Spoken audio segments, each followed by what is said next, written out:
another. He opened a drawer and glanced at a dispatch from the International Identification Bureau in Copenhagen.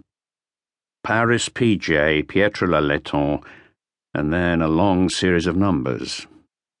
This time he made an effort to speak the translation aloud, and even went over it several times like a schoolchild reciting a lesson.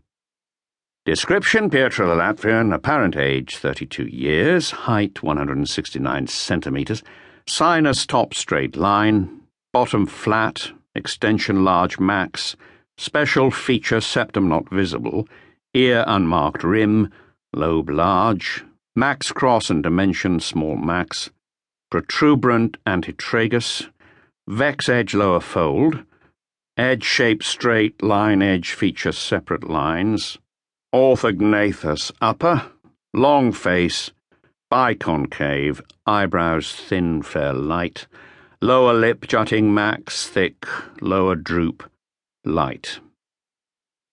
This word picture of Pietr was as clear as a photograph to Inspector Maigret. The principal features were the first to emerge. The man was short, slim, young, and fair-haired, with sparse blonde eyebrows, greenish eyes, and a long neck. Maigret now also knew the shape of his ear in the minutest detail. This would enable him to make a positive identification in a milling crowd, even if the suspect was in disguise. He took his jacket off the hook and slipped his arms into it, then put on a heavy black overcoat and a bowler hat. One last glance at the stove, which seemed on the verge of exploding. At the end of the corridor, on the stair landing that was used as a waiting room, he reminded Jean, "You won't forget to keep my stove going, will you?" The wind swirling up the stairs took him by surprise, and he had to shelter from the draught in a corner to get his pipe to light. Wind and rain blew in squalls over the platform of Gare du Nord, despite the monumental glass canopy overhead. Several panes had blown out and lay in shards on the railway tracks. The lighting wasn't working properly. People huddled up inside their clothes. Outside one of the ticket windows, an alarming travel notice had been posted. Channel forecast, gale force winds. One woman, whose son was to catch the Folkestone boat train, looked upset. Her eyes were red. She kept on telling the boy what he should do, right up to the last minute. In his embarrassment, he had no choice but to promise not to go out on deck. Maigret stood near platform 11, where people were awaiting the arrival of the Étoile du Nord. All the leading hotels, as well as Thomas Cook, had their agents standing by. He stood still. Other people were agitated. A young woman, clad in mink, yet wearing only sheer silk stockings, walked up and down, stamping her heels. He just stood there, a hulk of a man with shoulders so broad as to cast a wide shadow.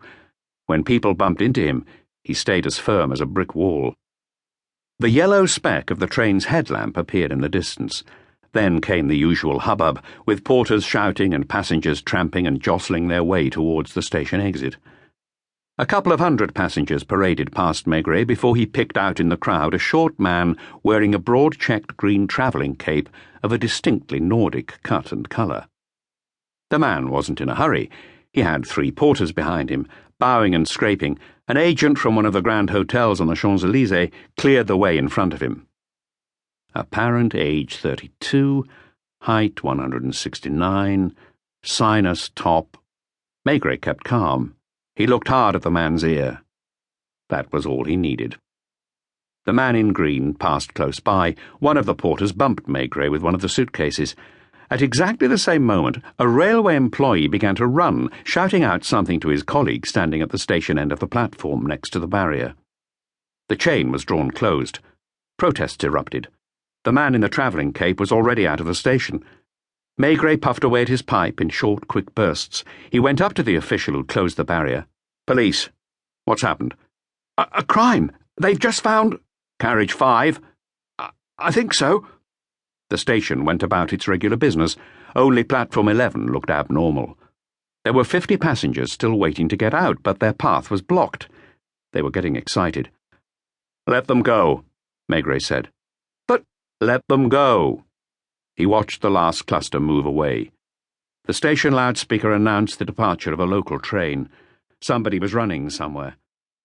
Beside one of the carriages of the Étoile du Nord,